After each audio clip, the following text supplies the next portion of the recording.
praise team. I have a testimony. It has nothing to do with this sermon, okay?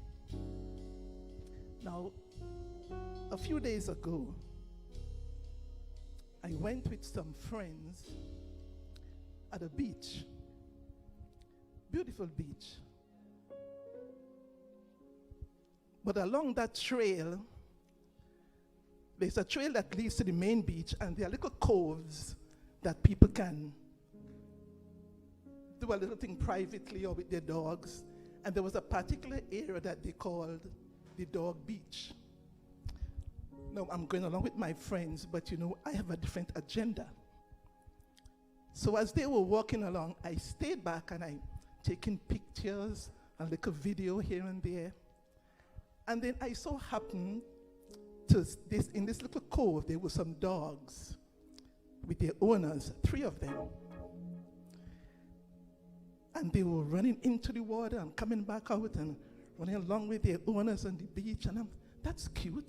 So I stood there and I took a video of the dogs playing in the water and running along at the side and into the water again.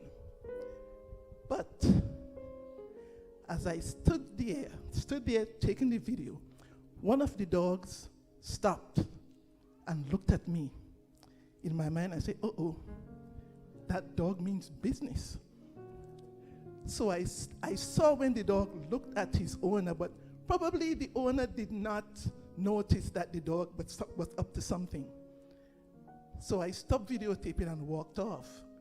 But I saw when the dog, he was not running, but he was walking briskly towards me. Now, I couldn't run. Can you imagine me running from a dog? That's comical, right?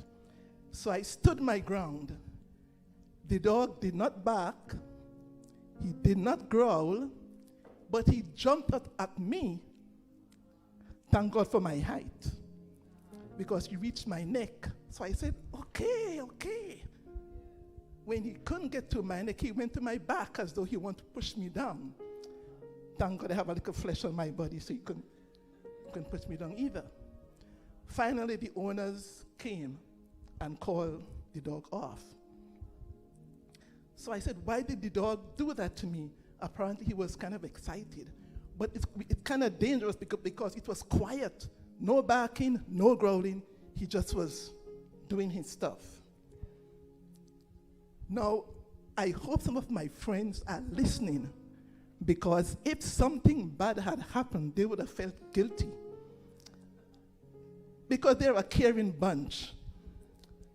They would wish that someone had stayed back with me while I strayed,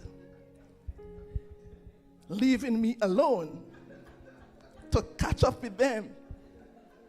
I hope they're listening. But I learned several things from this. I learned something from this experience.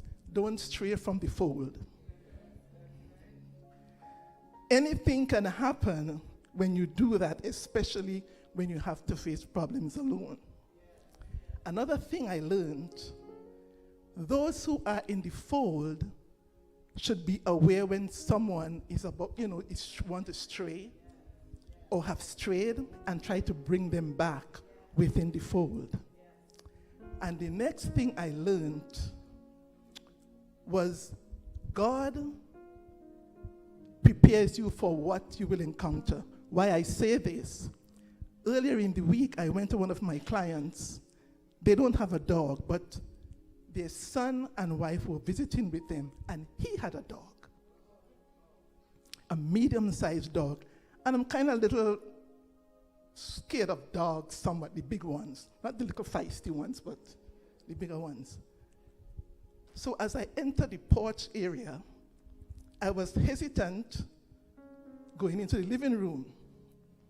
So the wife brought me some treats for the dog and told me, feed the dog with the treats. I never did that before.